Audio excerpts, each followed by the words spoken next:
Hi everyone, and welcome to today's SQL Office Hours. We'll talk about something that you may have been asked to do at some point, and that is change a constraint. For example, a check constraint. You might have been asked to add or remove conditions from an in list or change inequalities, things like that. And there's a bit of a problem if you're asked this request, because the answer is you can't, right? You can't actually change constraints, or you can't change the criteria for them directly. If you want to modify or alter a constraint in that way, what you have to do is actually remove it and then recreate it with the new criteria, which is probably not the best solution, right? Certainly not if you want to do this while the application is actually online. Why? Well, obviously, if you've dropped the constraint and then re-add it, there is a brief period when that constraint is not active and unwanted data could sneak in. So that's not great.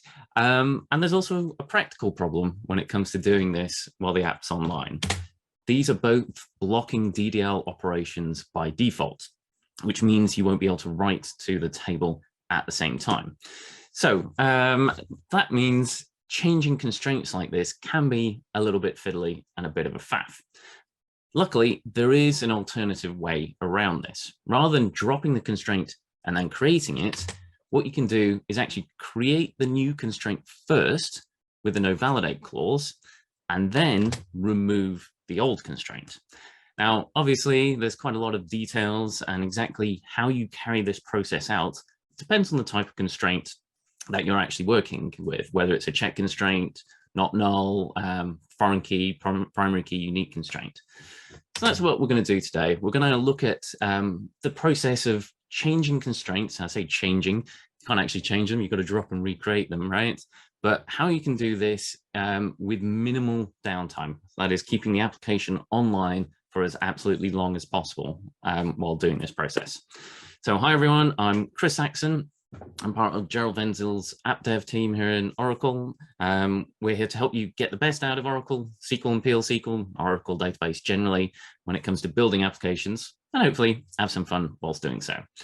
So, as I said, we're going to look at this process of changing constraints by, well, rather than dropping and recreating them, creating the new one and then dropping the old one. Now, before we get into the kind of the mechanics of how you do this, it's probably always worth taking a step back and thinking about, well, why would we do this, right? Why would you ever need or want to change a constraint in this manner? And I can come up with a few reasons. If you've got your own, please share them. Just let us know in the comments. But there's various reasons why you may need to change an existing constraint. Check constraint is probably the most obvious one.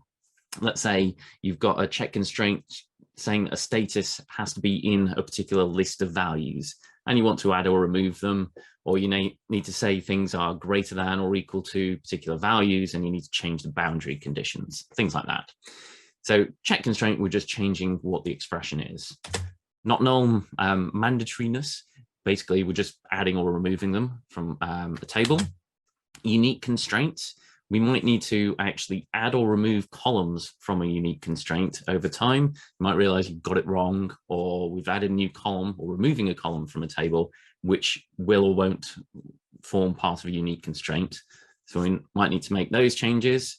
Primary keys, similar problem. You might need to add or remove columns from them. But there's also a more kind of tricky problem, which we'll kind of talk a little bit about at the end. And that is if you need to add a surrogate key to a table. You know, if you've got an existing primary key based on some business values and you realize you got it wrong, right? It's actually can have duplicates in there. So you need to add a surrogate key. So that might be something you need to do with primary keys. Foreign keys, you might need to change which parent table it points to. This would be something that's fairly rare, I think. It's not certainly not something I remember ever actually having to do. But you might also need to change the on-delete properties for a foreign key, whether they cascade, set, on-delete cascade, set null, that kind of thing. And for all of these constraints, you might want to change the deferrableness, the deferrable property.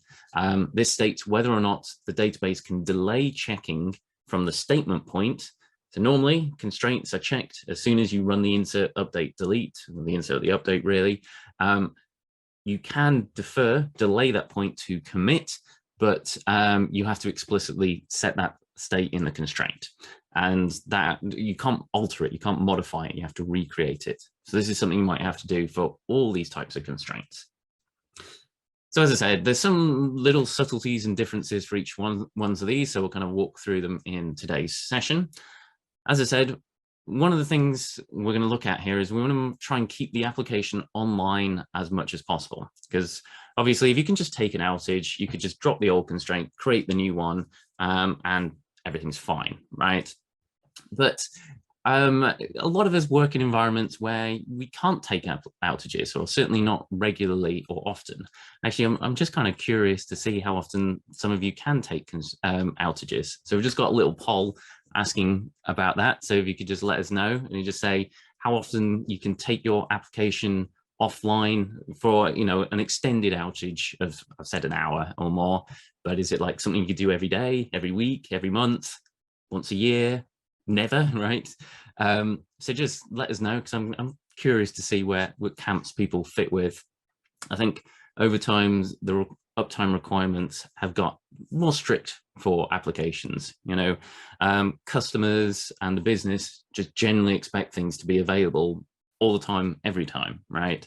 And it gets getting increasingly hard to schedule outages or offline time. And I think it's worth remembering that even if you are work on an application in that lovely world where you can regularly take an outage, say at least once a week, it's still preferable to do things as much as you can while the application is online and available, because taking an outage is usually something you have to do at kind of unsociable hours like 3 in the morning. And I don't know about you, but I've got better things to do with my time than be awake babysitting a database release at 3 o'clock in the morning, right? I would much rather be asleep and in bed and just enjoying a good night's sleep. And that's the thing, even if you can take outages fairly regularly, they tend to fall at unsociable hours. And so it's just preferable to get things done as much as possible online, even if, you know, it is theoretically possible to do things with an outage. So I think quite a lot of you have voted now. I'll leave that a couple of seconds to see if any other takers for when they're gonna say how they can take an outage. But I think most of you voted at this point now. So we end that and share the results. You know, most of you, well, monthly is by far and away the big winner there. So half of you able to take an outage roughly once a month, although, you know, a non-trivial amount of you have never as the answer, like 20%.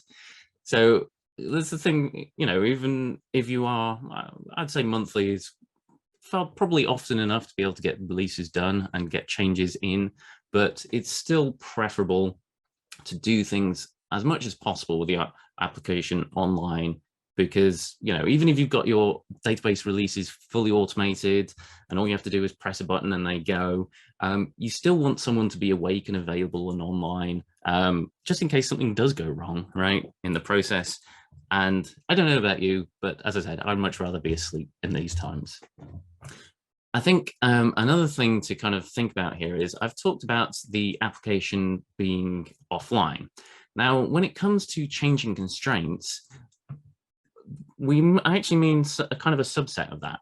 We don't have to take the whole application offline. We only need to disable writes, so insert, updates, deletes to the affected tables.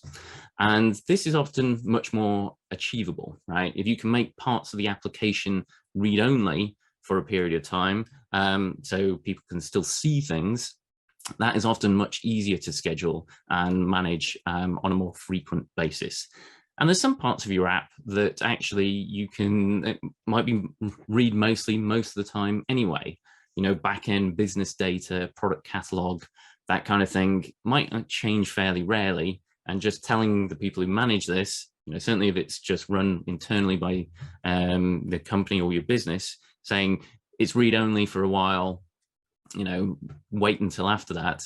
And that is much more palatable and much more achievable. Because the thing here is that we're just changing the constraints, and you can always query the data, right? When you're running DDL against a table, you can always run queries against it. Now, obviously, if you're doing things like add or removing columns, that can get a bit tricky, because if you write select star, or you've got to select the column which is going to get removed, that's problematic. But we're not changing the structure of the tables here.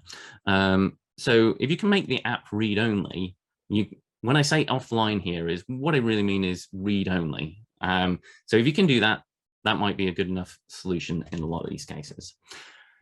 There is another big assumption I'm making here in this concept of changing the constraints. As we saw, what I'm proposing is you actually have two constraints active on the table at the same time: the current constraint and the new constraint. That means that it's got to be possible for them to coexist at the same time, right? We're going to allow people to write to the table, insert data, update it. Those constraints have to have some high level of compatibility, right? If your current constraint is check values in, this list of status, and the new one is check they are not in it, well, they're direct opposites. And you obviously can't put both of those on the table at the same time and still actually be able to write to the table. I would question why you would ever changing a constraint like that, but I don't know, there's all sorts of crazy reasons people have, right? So again, I'm assuming for the purposes of doing things online, there's a lot of overlap between the old and the new constraints, or enough that you either don't need to change the data at all, or don't need to change it significantly. Certainly don't need to do it while we're actually running this process. So with those kind of caveats out of the way, let's look into actually going ahead and do this. We'll start off with check constraints. Let's say you've been asked to add a new status. So you've got check constraints and it's saying status column in some list of values. So new, complete, created, cancelled, that kind of thing. And we've got to support a new status here. So as I said, what we're going to do here is first we'll create the new constraint with the new criteria, and we're going to do it with the no validate keyword. So at this point, it's worth diving into what this means and why we're suggesting it, right? So by default, when you create a constraint, it is validated. What this means is the database checks all the existing rows in the tables and asks, do they conform to the constraint? If there's any data in there which doesn't, where the constraint is false, we'll get an error and you won't be able to create it. No validate, on the other hand, it ignores what's there. It just creates the constraint and only applies to DML statements you run after that, right? So there could be a whole bunch of invalid data in the table. The database doesn't care, it doesn't check it, and it doesn't validate it. So this difference has a couple of important consequences when it comes to creating the constraint. Firstly, validating, I said it's slow, but basically it's going to take roughly proportional to how many rows there are in the table. Basically, it's going to have to read all the data, check, is the condition not false, right? And if it is, then create the constraint. Whereas no validate, we can just add the constraint and we're done, and then apply that to new things. So can be a big performance difference, particularly if you're adding this on a large table, millions, billions of rows, things like that. The other kind of important thing when it comes to doing things this in an online way is that validated constraints are blocking operations. So as I said, if we wanted to drop the constraint and then add the new one, that addition would be a blocking DDL operation. No validate, on the other hand, is non-blocking, which means we can run this while the application is online and people are writing to the table. So what is blocking? What actual difference does blocking and non-blocking mean or make to DDL statements? So as I say, we classify them in two ways, blocking and non-blocking. So what I mean here is that the table is offline for writing to. As I said, we can still query against it. You can write your select statements. They're going to happily continue. But if we've run a blocking DDL statement, then other DML, so insert, update, delete, they're going to run into problems, right? They will be blocked by this DDL statement. Whereas with non-blocking, we can continue to write to the table while the DDL operation runs. There is a slight kind of difference in how these operations are handled when there are outstanding transactions on the table. So let's say I've inserted a row in the table and I've forgotten to commit it, and you come along and you want to run a DDL statement. If it is a blocking DDL statement, you will get an error. You'll get the RF54 error because you can't get the lock on the table to actually run your statement. However, if it is non-blocking, you are blocked by my DML statement. This is a little bit confusing when you first think about it, right? It's like, it's a non-blocking statement, but it is blocked, right? But the point here is my insert needs to complete before you are allowed to continue. Whereas with a blocking operation, you're trying to take a lockout, which my DML statement prevents, and you'll just bomb out straight away, and the database won't allow you to do that. So we want to add our constraint no validated, and this allows us to run it while we are actually writing to the table. Having done that, as I said, this is now a nice fast operation, which we can do online, but there could be a whole bunch of data in the table which doesn't conform to the constraint. It's a good idea to get the database to check that and see, do the rows in the table actually conform to the constraint we just created? And we can do that with the validate keyword or clause, right? Modify and validate. Now, this is something that is kind of technically optional, right? Because the constraint is in place. Any new SQL statements we run, this constraint will apply to. The database just isn't sure that the data that already exists there conforms to it.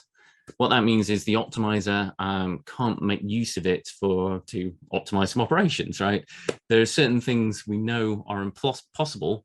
You know, if you've got a constraint that says check all the values are greater than 0, if we try and do something looking for rows less than 0, well, we know that's an impossible criteria, but only if we've actually validated the data and seen that it is true for all the rows in the table. So while you don't have to do this, it is a very good idea. It is, of course, worth noting that you may not actually be able to do this. As I said, we're changing the constraint here. Maybe we're changing it in such a way that it's actually some of the existing data doesn't conform to the constraint. Let's say we were having a check constraint and adding a list of statuses. Maybe we removed one rather than adding one, right? And there are some rows in the table with that old removed status. We just don't want to apply it to future rows. In that case, we cannot validate the constraints because there's stuff in the table that violates it. So it is highly desirable, but you don't have to do this, and there are some cases where you won't be able to do that.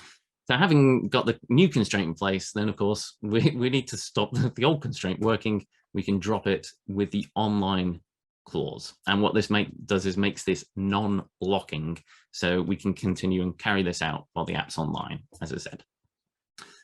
So we've switched the constraints over now, but there's a little kind of detail that we might have thought of. What are we calling these constraints? So we had the two constraints existing at the same time. The new one has to have a different name to the old one, right? We can't have two constraints with the same name. And this may or may not be desirable. It may be that you want to rename the constraint back to the new constraint back to the old one. Maybe because you've got error handling code, looking at the constraint name, passing the error, looking at the constraint name and handling it appropriately. It may be that the new constraint name is you want to stick with it because it better reflects the name, but in some cases you may want to not revert back to what you had before. Good news is it is possible to do this just with a rename constraint command. The bad news is this is blocking DDL, right? Okay, so although this is a super fast operation, it's just metadata changes, it is tricky to do while the application is online. So that was kind of the process of changing a check constraint. At this point, I'm going to jump over into a demo and we'll look at how this goes in action. If you got any questions or comments at this point, please let me know. So what I'm going to do is I've got my table of invoices. We've got primary key. We've got a check constraint. So let's just create that. And then I've got a child table. So it's got foreign key, invoice items. It's got a foreign key to it. That's got primary key, unique constraint, and another check constraint. And let's just put a bit of data in there to start off with in our invoices table. So what I want to do is actually change the criteria, add a status to our list here. Okay, so start off with just kind of show how this blocking, non-blocking works. I've got a second session over here. So I've inserted a row and I have not committed it. So this is an uncommitted session. Because these are blocking operations, as I said, they are going to bomb out with the error 54, the no wait error. Okay, so both dropping the old constraint and adding the new one with the new status that we want to add in here will fail, right? So we have to have no outstanding transactions on the table for this to continue and go ahead. All right, so let's do it now with no validate. So we can do this online. So we create it no validated, and now notice the transaction is just sitting here waiting. It is waiting for my second session to commit or roll back. Okay, so this is going to sit there. Let's roll that back, and you see straight away we have added the constraint to the table. And we've got the new constraint, and we can say there it is with a not validated status. So these are basically identical, but we've got a new status here. All right, so now let me, I did roll that back. I'll roll that back. Yep, roll that. Let's run this again. Now validating is non-blocking, and actually this can just continue. That will just go straight through, right? Even though we've got our uncommitted transaction over here. So now we have validated it, just show nice and validated. So the database knows all the rows in the table conform to this constraint. And now we want to remove the old one. So again, let's try and drop it. I've got my uncommitted transaction and it's got to wait to actually get the exclusive lock. So let's roll that back, and we have now removed the constraint there. So at this point, we're kind of done. We've changed the constraints over, but as I said, we probably want to rename it as well. So I see there's a couple of comments come in. Let's just have a look at those. So I think you said that the chain constraint can't be used by the optimizer unless it's been validated. Is the same true for foreign key constraints that are disabled and or not validated? Yes, it's the same for all constraints. If they are not validated, then, well, there is a disable rely status, right? There's a status which says, don't check the data in the table, but trust me, I believe I've told you the data's right. I can't possibly have made an error and made a mistake here. Rely on this constraint, even though it is not enforced. So there is a way to do it, but that then puts the onus on you, right? You have to have made sure that the data does conform to the constraint. And if it doesn't, you can get wrong results, right? So you need to be very careful about that. But yes, principally, this does apply to all constraints. If it is not validated, by default, the optimizer cannot rely on it to know that certain optimizations are possible. Okay, so hopefully that answers that. Okay, can the constraint problem be solved by using a lookup table and a foreign key into it? In this case, yes. I mean, that's one of the big reasons people say to use a lookup table with a foreign key. If we wanted to add a new status, well, what do? You just do insert a new row and voila, you're done, right? So in this case, yes, you could. But what if we were removing one of these values, right? If we had refunded invoices, you can't delete the row from the lookup table until you also delete those invoices. And you probably can't delete those invoices, right? So things get a bit trickier there when it comes to removing it. Also, as we saw, we had a check constraint, checking values were greater than 0. What if we want to check it's greater than or equal to 0? There's no practical way to have a lookup table for things like this. So lookup tables of foreign keys help and do reduce these things, but introduce slightly different problems as well. Okay, all right, so let's see there. Okay, the drop constraint places an exclusive lock on the table, and it still blocks all the transactions on the table. Then what are we gaining with this new approach by modifying constraints? Well, no, it's the drop. So this is where it's saying this is waiting for this insert to complete, right? If I'm dropping this constraint, I'm only waiting for this outstanding transaction. A third session can come along and insert to the table, okay? This is this DDL is waiting on the DML. Any other writes that I do now can continue. No one else is blocked. Everyone else can just continue and do what they're trying to do, okay? Whereas with blocking, if this was a blocking thing and it took a long time to run, everyone else has to queue up behind this and wait for it to finish, okay? So that's the key difference. This is only waiting on this insert here, okay?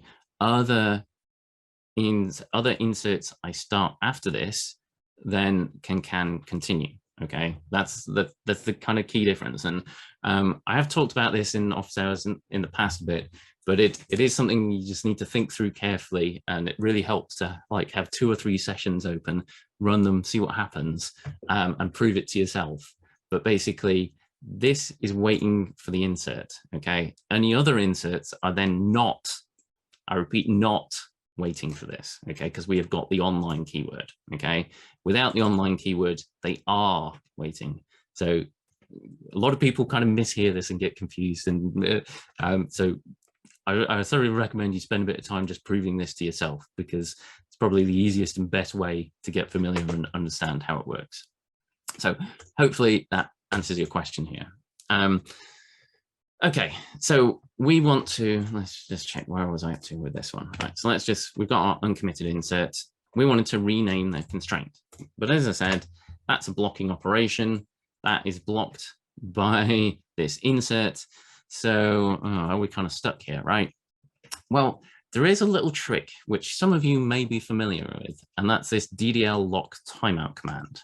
What this does is say, wait this many seconds for to be able to get the lock on the table, basically for this transaction to complete. All right, so if I do that, I can set the lock timeout to 30 seconds. And if I now run the rename, it is going to wait 30 seconds for this to commit or roll back. So I'll start that running, and notice rather than getting the error straight away, it is now waiting. Okay, the problem comes, as I said, when we have a third session. So I'll just bring up a third session. Here it comes. Let's insert another row into the table. This is now blocked, waiting for this, right? So this session is waiting for the alter, which is waiting for the insert. And we can see it by querying $session. So 343 is the session that we're querying here. It is blocking the DDL there, and that was then blocking my DML. And you can see the timeout happened. We got the error, and then over in our third session, the DML statement completed. So renaming is fast. They might think, oh, this is safe. You know, unlike adding a constraint, which I have to check,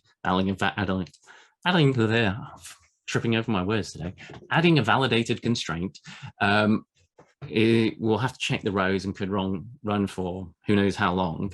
This is fast, right? So we go, oh, let's just wait for this lock timeout.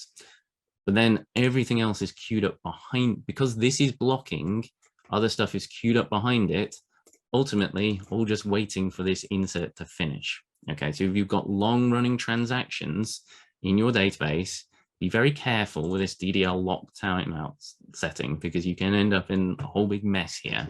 You know, particularly if you set this to a super big value, like 5 minutes, 10 minutes, or something like that. Alrighty then, that was the basic process. That was any other questions or comments on that before we move on? Let's just bring that back down and set the timeout to 0, and I will just, now I'll rename the constraint because I've rolled everything back and we've got the new constraint name there. Any other questions or comments before we move back and move on and look at some of the other constraint types? Nope. Okay. Good. All right. So hopefully you've kind of got the kind of idea of what's going on here. And check constraints is the most straightforward, I think, to kind of figure out and understand what's going on. Basically, the process is to do this in an online manner. We'll create the new constraint, no validated, remove the old constraint, drop it online, and then potentially rename the new constraint as well. Again, bearing in mind this is a blocking operation, and Currently, there's no way around that, unlike with creating and removing. Let's move on, and let's say we need to change the mandatoriness, the not nullness of a column. So there's a column that allows nulls, and we want to prevent that. We want to make it not null. Well, how do we do this? I'm sure most, if not all of you, have written this at some point. You just alter a table, modify the column to be null or not null. Easy enough, right? What's the problem? Well, you may have guessed it by now. These are blocking operations as well. Fortunately, the fix here is relatively straightforward, or when it comes to adding a new constraint, a not null constraint. Notice you can't actually change a not null constraint. Either it's there or it's not, right? You can't change what criteria or what it searches on. You can change some of its deferrable property, and mention that a bit, talk about that a bit later, as I say, but either it's there or it's not. So we can add it. You can add a not null constraint with the no validate keyword, which works same way with check constraint. And little known thing, a lot of people don't realize, you can name the not null constraint at the same time.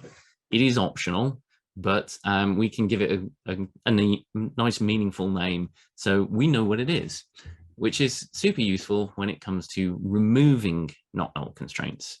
Because in order to do that, you do need to use the drop constraint clause. You need to know what it's called so you can add in the online keyword, right? And this is kind of quite typically a problem, because most of us, when we're creating tables or adding columns or whatever, we'll just call it not null, right? Generally, we don't give not null constraints names. I know, certainly I must have written hundreds, maybe even thousands of create table statements with not null constraints on them unnamed. And that gets a problem. It's like, well, what's it called? How do we figure it out? How do we find the constraint name if we decide that we want to remove it, right? So we want to remove it online. Well, we can look it up from the constraints, user constraints dictionary views. The thing you want to look at here is the search condition column. Check for the not null criteria. Notice that a not null constraint is really just a special case of a check constraint, checking that that value is not null. It has some other slightly different additional properties which make it preferable to just creating a check constraint, but actually in the data dictionary, they kind of look basically the same. It says check that column is not null, right? So we can pull that out, get the constraint name, and then drop it as needed. So that was changing the mandatoriness of a column. Pretty straightforward, just add or remove it, add no validate, or drop it online if we need to. Let's look at changing the columns in a unique constraint. So adding or removing them. This is something I've had to do once or twice in my career. I think we added a column to a table, which then also needed to be part of the unique constraint. So the process here is very similar to adding a check constraint, but there is an extra step, an additional step to start with. And that is, first, we want to create a unique index online. So unique constraints and primary keys in Oracle database are policed by unique indexes, or by indexes generally. By default, it will create a unique index for you.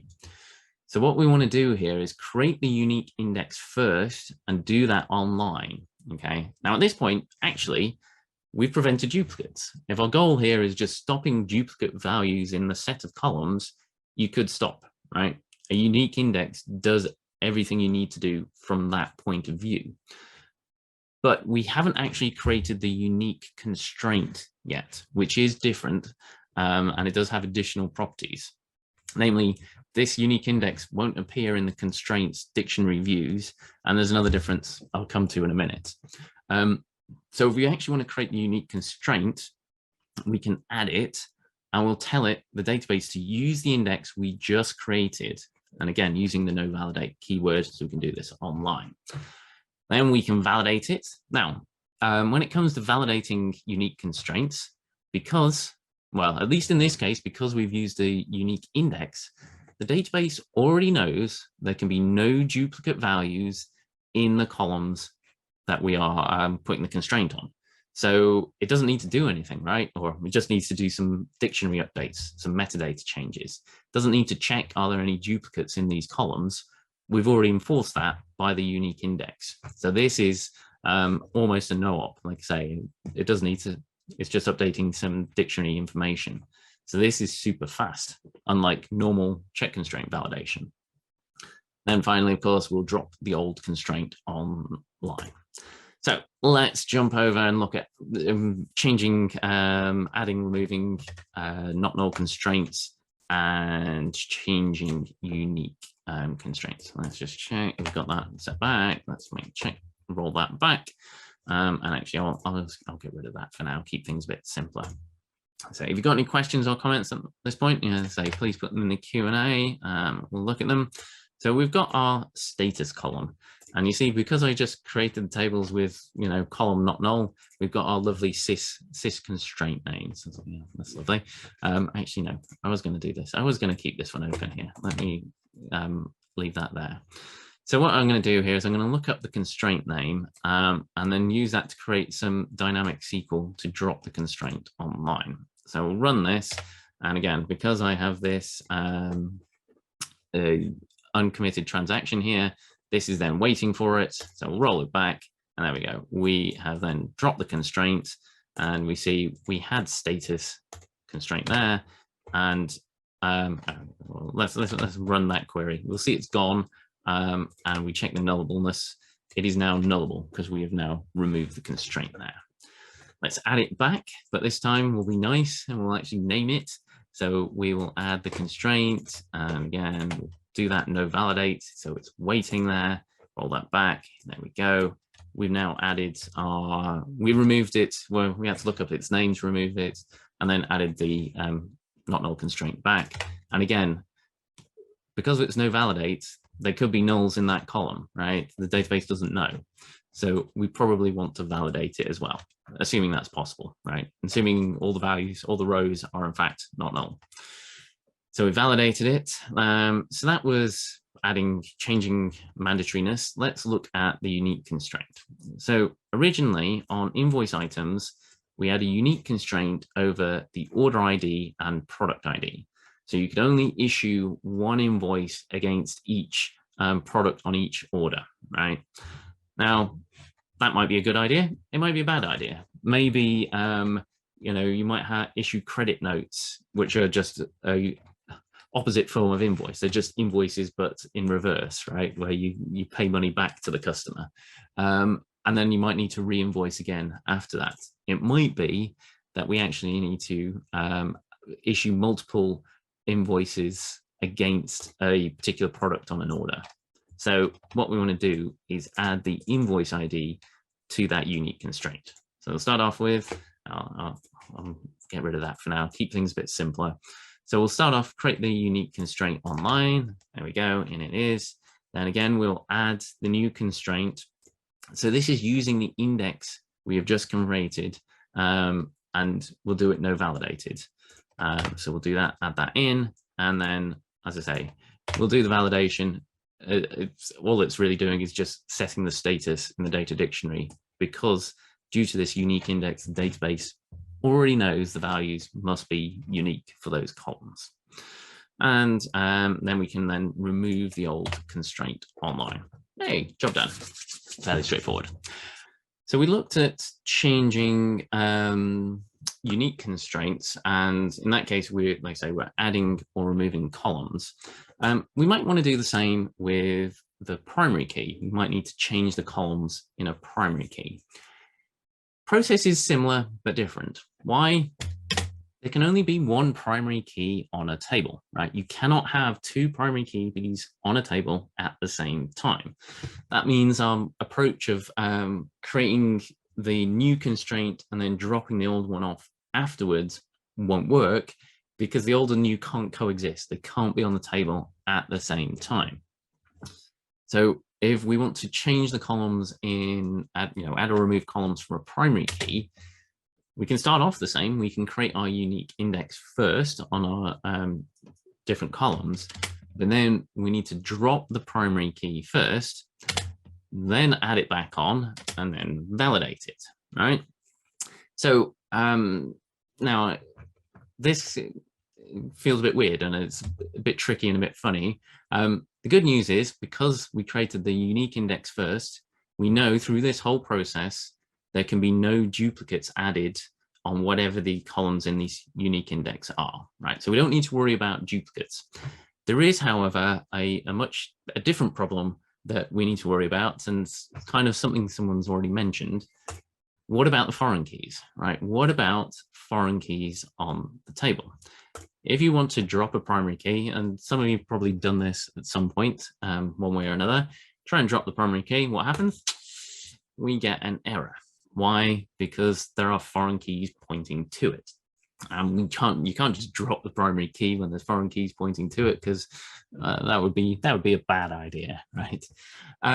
Now, those of you who are paying attention probably noticed when I said, what about foreign keys? There was a little asterisk in the little speech bubble there.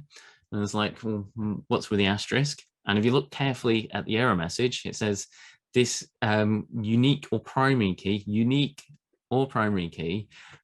I say this is a problem for primary keys. It's also a problem for unique constraints as well, right?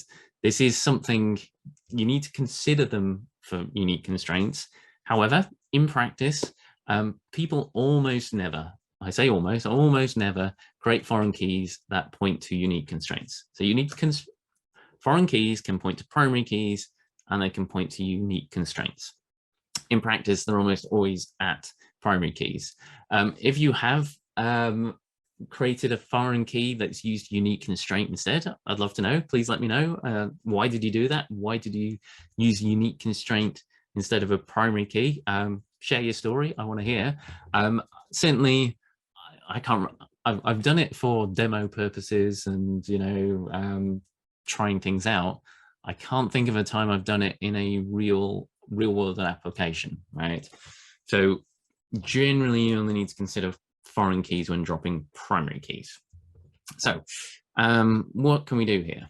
Well, again, in kind of good news, there is a way to just do this automatically. We can just add the cascade clause, and this will force drop all the foreign keys that point to that primary key, right?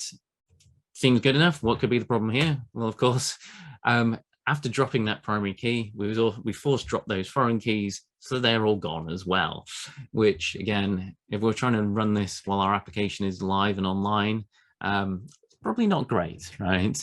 Not great for data integrity. Also, just again, more practically, this is a blocking operation and there is no online clause for it. You know, again, would you really want to force drop a primary key and foreign keys in an online manner? I mean, I guess maybe there's a use case for it, but it's getting a bit niche, right? There's probably not that many times you would want to do it.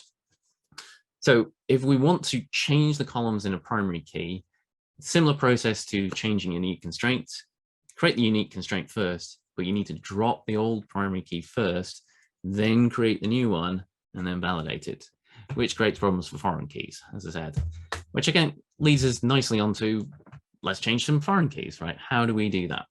Now, there's a few things you might want to do here. One is changing which table the foreign key points to, okay? Changing the parent table.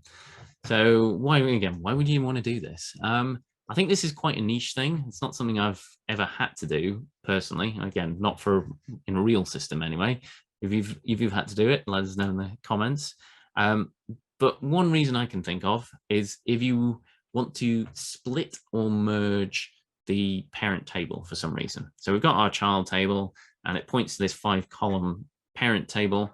Maybe you decide that actually 2 of those columns from the parent should go in a different table. So we need to change, you know, we're splitting the parent table and we're pointing the child at the new table. Kind of unusual. I think this is more of a theoretical thing that you would have to do than something you would have to do in practice, but we can do this. You can have the old constraint pointing the old table and the new foreign key pointing at the new table, and then just drop the old foreign key off, if you ever found yourself needing to do that. So yeah, so it's a bit niche, probably for most of us a bit more of a theoretical problem. something a bit more practical, or something that you might want to do, is change the on delete clause for a foreign key. So by default, when you create a foreign key, that means you cannot delete rows from the parent that have a child row, right? So if I've got a row, an invoice entry in the invoices table, and it's got invoice items associated with it, I can't delete that invoice without first deleting the invoice items. The on delete clause allows us to cascade that and auto drop the child rows as well. And again, this is something you should use with caution. So if someone has added it and suddenly you're wiping out half your database, you might want to remove it. Or in some cases, you do actually want it. You might need to add it because that's the behavior you want. You do need to force drop the children if you delete from the parent. So how can we do this? Well, sadly, you can't have two identical foreign keys on a table at the same time. And the on delete property is not considered in that, right? So we can't alter the constraint, modify its on delete clause, and we can't have two foreign keys that are the same except for the on delete clause. So what can we do? Well, let's say we've got our child table, we've got our parent table. We can create a copy of the child table. So we've got invoices up here, say invoice items, we've got invoice items copy. And we will create the constraints on this copy table with the properties that we want for them. And then we can use DBMS redefinition to switch them over, right? And that will just kind of transparently do magic and swap them over for us. And so then at the end, the old and the new child tables are swapped over. So as I said, this is something, again, that you would need to do if you want to change the deferrable property for a constraint. You can't alter a constraint and change its deferrableness, okay? Change it from immediate only to not deferrable to deferrable. So if you wanted to change this property for other constraints as well, whether it's deferrable, you could use a similar process to do this kind of switch over, okay? So that was kind of foreign keys. There's one big problem, and it's a problem that I've kind of been slightly avoiding talking about because it's something that we all hate and never want to ever have to deal with it, and that's add a surrogate key to a table, right? Let's say you've got a primary key and it's based on some business values, and it turns out duplicates are possible in those values, right? So what you want to do is add a surrogate key, sequence generated or whatever it is, to the table. This is, I think this is the kind of problem that puts fear into the heart of all database professionals, right? Because it can be a really hard problem to solve, and exactly how you solve it depends a lot on, how many tables are affected, how big those tables are, how many rows there are on them, whether you can take an outage and for how long, how urgent this problem is, and so on. So the exact details of how you deal with this, it will be very context dependent. If you've ever had to do this, I'd love to hear your story. Let us know. How did you approach it? How do you go about it? So I'm just going to kind of sketch out a way you could do this to minimize downtime.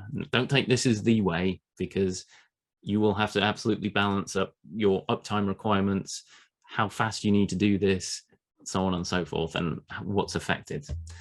So let's say we've got our current tables and we've got our current primary key, which is, I don't know, email address or something like that. And it turns out, of course, people want to be able to update their email addresses. So we want to add a surrogate key. So what can we do? Well, we can add a new column to the parent table with our surrogate and populate it via sequence, however we're going to do that. Now notice I'm creating a unique constraint on this column because we can only have one primary key on a table. We want to minimize downtime, maximize uptime. So we're going to keep the current foreign keys pointing to the current primary key. We'll then copy that column to the child tables as well, and they will have foreign keys pointing to the unique constraint. Then we can then drop off the old foreign keys. And at this point, hey, we're done.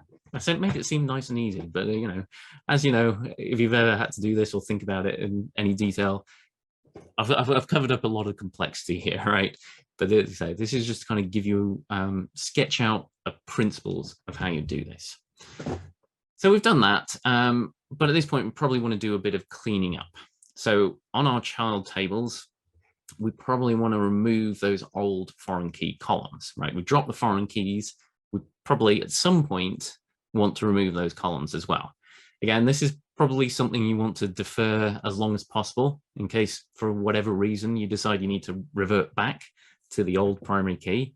And you know, dropping columns is just generally a bit of a scary, risky operation, right? It tends, we kind of go, oh, we'll worry about that one later, right? So ideally you would remove the old columns, but again, you would defer this for a while at least. However, there is something you probably do a bit more urgently, and that's swap the old primary key to unique constraint. So notice, right, in this whole the process I've sketched out in 10 seconds and made it seem way simpler than it really is, we've now got our foreign keys pointing to unique constraint rather than a primary key. Now, this is perfectly valid. This will work. Your database will continue to operate. You know, there will be no technical problems as a result of this. However, this is super surprising, right? You know, if I came to start working on a new database application and I saw a table which had a primary key and a unique constraint, and all the child tables were pointing at the unique constraint rather than the primary key, I would be super confused, right? I mean, I think that's one of the reasons why we choose a primary key rather than a unique constraint is kind of documentation, telling other developers, this is the unique set of columns foreign keys should point to, so we can avoid cascading update problems and things like that. So we probably want to resolve this. Now we could resolve it fully and swap them back over, but then we kind of got to go through almost the reverse of the process that we just had, re-add the foreign keys, blah, blah, blah, blah, blah. That's a bit messy. A more straightforward process would just be to change this primary key to be a unique constraint, right? And that would still be a bit surprising, but having table with two unique constraints and foreign keys pointing to one of them, that would still be surprising, but I wouldn't like fall off my chair and go like, what the heck were people doing? Why did they even, who built this table, right? What have they been smoking type of thing? So let's change that primary key to unique constraint. So to do that, we'll drop the primary key, but notice I'm going to include this keep index clause. Why? Well, as I was saying earlier, primary and unique constraints are policed by indexes in Oracle database. When you drop the primary key, by default, it will also drop that index. So to add the unique constraint back, you'd have to recreate the index. Essentially a lot of work we don't want to go to. When we just want to keep that index. So we keep the index, and then we can add the unique constraint back using the index rather than having to recreate it from fully. So at this point, final demo for the day. And you say, if you've got any other questions or comments, let us know. Put them in the Q&A. So start off with, let's start off with dropping primary key. So let's drop the primary key. As you can see, there are foreign key references, and that is on that invoice items table. So we can force drop it with the cascade clause, and I'm using keep index as well, just to kind of show how that works. And notice our primary key invoice PK, we have preserved that unique index as well. So let's add in, so I'm not doing the full switcheroo of surrogate keys. I'm just kind of walking through some of the processes of changing some of these things around, right? Because as I said, the exact details are very situation dependent. Let's add the unique index constraint back using the index we just created. Again, no validate, and there we are. So we've swapped our primary key for a unique constraint. Now, when we did this force drop, we also removed our foreign keys. So let's add them back. Now this time I'm going to create a new foreign key with the on delete cascade clause. Okay, so from invoice items to invoices. Now, as I said, let's say we don't like this. We don't like this on delete cascade. We want to remove it, but we do want to make this foreign key deferrable. So wait until commit time to check and validate it. Problem is, we can't create two identical constraints on the table. We get an error. Such a referential constraint already exists. Bit of a problem. And this is the same for most constraints. It is interesting, you can actually have two identical check constraints on the table. You remember the invoice items quantity greater than 0. It is possible to have two identical check constraints on the table. It's something to be careful, watch out for if you're not paying too much attention to what's going on here. Anyway, so how can we change these properties, swap the properties around for these constraints? As I say, I'm going to create my temporary table with a foreign key that is deferrable, but not on delete cascade. So let's copy that. And we've got our constraints. So we've got our temporary table that's deferrable, but not cascade delete. Our current one, which is cascade delete, but not deferrable. And then I'm going to use DBMS redefinition to swap them over. So this is a process you can use to change table properties online. In the past, you would have used it to do things like add partitioning. Now there's an alter table command to do that. Ooh, hey. But there might be some changes that we need to do here. The interesting thing here is the copy table dependence to transfer grants, indexes, triggers, that kind of thing. We don't want to copy the constraints because we manually changed them. We've overridden what their properties are. Okay, so we've swapped them over and just kind of prove and check that. So we can see we've got our invoice items and it's now not deletable, but it is deferrable. So we just flick backwards and forwards. You'll see these properties have now switched over. So we switched these tables. And as I said, if you want to change the deferrableness of constraints, other than checks, you can have two at once. For other constraints, you would do a similar process, whereas use DBMS redefinition to change that. All right, we're nearly done. Any last questions or comments on that before I wrap up? Or at this point, it's like everyone's like brain blown up. What are you talking about, Chris? What's going on here? All righty then, let's just do a quick recap. So as I said, if you want to change the criteria for constraints, there is an alter table modify constraint, but that is just for changing its state, enabling and disabling it, basically. For other changes, you can't do that. You have to drop and recreate it. The online way to do it is add the new one first, no validated, validating it if you can, and then removing the old constraint online, drop it online. And again, renaming the new constraint if that is appropriate or necessary. Again, watching out for the fact that is blocking DDL. If you want to know more about this, last week I published a blog post talking about this in great detail and going through various of these examples and looking at some of these things. I also included kind of like a basic cheat sheet for it to kind of walk through some of these things. So I'll leave this up here if you want to take a quick screen grab of what's going on. Again, this is on the blog post, so if you want to check that out. If you want the scripts for this session, you can go to Live SQL. So I've loaded those into there so you can go through and walk through how that works. You can't see the multi-session effect in Live SQL, so you have to do that manually, but do check that out. With that said, I don't see any other questions or comments. So I think next session, August session, we're normally on the 3rd Tuesday of the month. I'll be on the 4th Tuesday of the month in August, so on Tuesday the 22nd. So in the meantime, all that's left to say is I really hope you enjoyed this. More importantly, I hope you learned something, and I will see you next time. Bye-bye.